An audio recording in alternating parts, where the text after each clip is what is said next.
আসসালামু আলাইকুম বন্ধুরা, আমি রাকিব মাইক্রো সলিউশন 360 এর পক্ষ থেকে আপনাদেরকে স্বাগত জানাচ্ছি।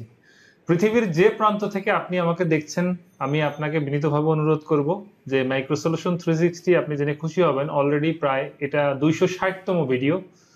সো এই 260তম ভিডিওর ভিতরে 260টাই আপনাদের কোনো না কোনো প্রবলেমের সলিউশনস।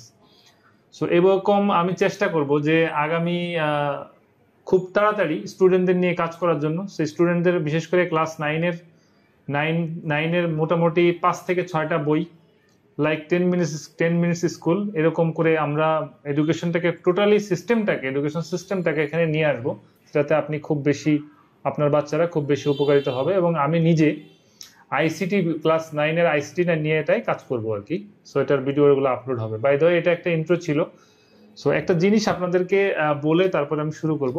সাপোজ আমরা যদি কাকের মতো চিন্তা করি, লাইক আমি যদি এরকম করে তারপর হচ্ছে কি কোনো কিছু লুকায় রাখি, এরকম করে দেখা যায় কিনা, এরকম মানে আমার নিজেই তো চোখ বন্ধ, কিন্তু পরবর্তীতে এসে খুঁজে পাচ্ছি না। যদি এরকম অ্যাটিটিউড আমাদের হয় তাহলে অবস্থা কি হবে? এই ভিডিওটা হচ্ছে পাসপোর্ট নিয়ে। সো পাসপোর্ট নিয়ে যেহেতু এই ভিডিওটা, সো আমি আপনাদেরকে যেটা বলবো যে ই পাসপোর্টের একটা মানে এটাকে বলবো সিরিয়াস প্রবলেম। সেটা হচ্ছে আপনার পাসপোর্টের আবেদন করার পরে আপনার যে স্ট্যাটাসটা দেখাচ্ছে কিছুদিন পরে, সেটা হচ্ছে পেন্ডিং ফর ব্যাকএন্ড ভেরিফিকেশন।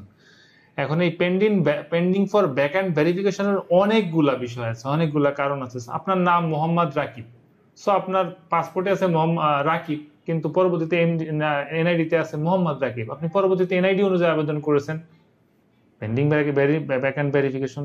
এরকম অনেক রিজন আছে। তার ভিতরে অন্যতম একটা রিজন হচ্ছে আপনি ওই যে কাকের গল্পটা বললাম, আপনি মনে করতেছেন যে আমার পূর্বে একটা পাসপোর্ট আছে, সেই যে পাসপোর্টের তথ্য গোপন করে আমি সিস্টেম করে ই পাসপোর্ট করে নিয়ে বের হয়ে যাব।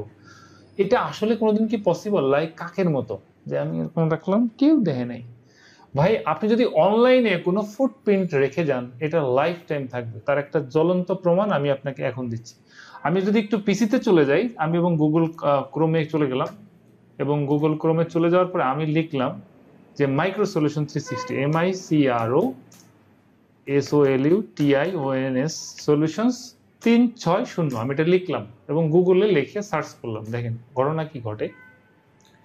আমি এটা লেখার সঙ্গে সঙ্গে দেখবেন আমার মাইক্রো সলিউশন 360 সহ গুগল বিজনেস অ্যাকাউন্ট থেকে সব কিন্তু এখানে চলে আসছে। আমি এটা দেখানোর জন্য আপনাকে এখানে আনি নাই। আপনি এই লিঙ্কে একটু খেয়াল করেন। দেখেন, প্রথমে যখন গুগল লিখছি, তারপরে গুগল সার্চের পরে সার্চ প্রশ্নবোধক চিহ্ন দিয়ে কিউ দিয়ে মাইক্রো সলিউশন 360 আমি লিখছি। তারপরে কোথায় লিখছি এটা দেখেন। প্রত্যেকটা মানে একটার পরে একটাই, যখন অনলাইনে কোনো কিছু হিট করা হয়, তো এটা আইপি অনুযায়ী সিঙ্গাপুর হয়ে ইউনাইটেড স্টেট, মানে টোটালি একটা হাব হয়ে বেরোয়।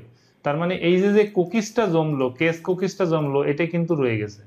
আমি যদি এখন Ctrl+H দেই, এই দেখেন আমি সার্চ করছি 354-তে। ভাই, এটা মুছান না যতক্ষণ পর্যন্ত এটা ডিলিটেড না, মানে রিমুভ না করা হবে। এটা এখানে রিমুভ করে দিলাম, বিষয়টা চলে গেছে এরকম না। এটা কিন্তু সার্ভারে রয়ে গেছে, একদম মেইন যে হোস্ট সার্ভার, সেটা কিন্তু রয়ে গেছে। বাই দ্য ওয়ে, এখন আমি আপনাদেরকে সমাধানটা বলি। যদি এরকম কেউ করে থাকেন যে আপনার পূর্বের পাসপোর্টের ডিটেলস আপনি গোপন করে পাসপোর্টের জন্য আবেদন করছেন, সেক্ষেত্রে অনেকে আমাকে এরকম কমেন্ট গুলো করে। সো এক্ষেত্রে আপনি কি করবেন? এক্ষেত্রে যেটা করণীয়, প্রথম হচ্ছে আপনি বাংলাদেশের যে প্রান্ত থেকে যে অফিসেই পাসপোর্টের জন্য আবেদন করেন না কেন, যে অঞ্চলে পাসপোর্টের জন্য আবেদন করেন না কেন, আপনাকে যেটা করতে হবে, আপনাকে সরাসরি পূর্বের পাসপোর্টের মেইন কপিটা নিয়ে যাবেন। মেইন কপি না থাকলে জিডি করবেন এবং নাম্বার সহ আইডেন্টিফাই করার চেষ্টা করবেন। সেই কপি নিয়ে পাসপোর্ট অফিসে যাবেন, এডি স্যারের কাছে। এডি স্যারের কাছে গিয়ে আপনি বিষয়টা খুলে বলবেন যে স্যার, আমার এই পূর্বে পাসপোর্ট ছিল, আমি আবেদন করেছি, কিন্তু আমি ভুল করছি। সোজা কথা, আপনি হাত উপর করবেন। স্যার যেটা করবেন, আপনাকে একটা আবেদন লিখতে বলবেন, আপনি আবেদনটা লিখবেন। আবেদনটা পাসপোর্ট অফিসের এডি বরাবর লিখবেন যে আমি আমার পাসপোর্টের অ্যাপ্লিকেশনটা ডিলিট করতে চাই, ধরনের একটা অ্যাপ্লিকেশন। স্যার বলে দিবে কি লিখবেন, আপনি বলে দিলে তারপরে আপনার আবেদনটা দেওয়ার পরে আপনার ওই আবেদনটা ডিলিট করা হবে। ডিলিট করার পরে আপনি নতুন করে আপনার পূর্ণাঙ্গ ইনফরমেশন দিয়ে আপনি আবেদন করবেন। এইটা হচ্ছে এটার প্রসেস।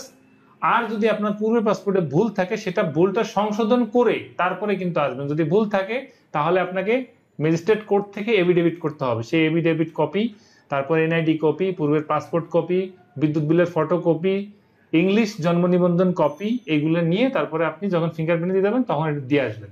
এই ছিল বিষয়। সো আশা করি সলিউশনসটা পেয়েছেন, বিষয়টা ভালো লেগেছে। চ্যানেলটা অবশ্যই সাবস্ক্রাইব করবেন এবং ভিডিওটা শেয়ার করবেন। আমি আপনার এবং আপনার ফ্যামিলির সুস্বাস্থ্য কামনা করছি। আসসালামু আলাইকুম। দেখা হবে আরো নতুন কোনো সলিউশনস নিয়ে।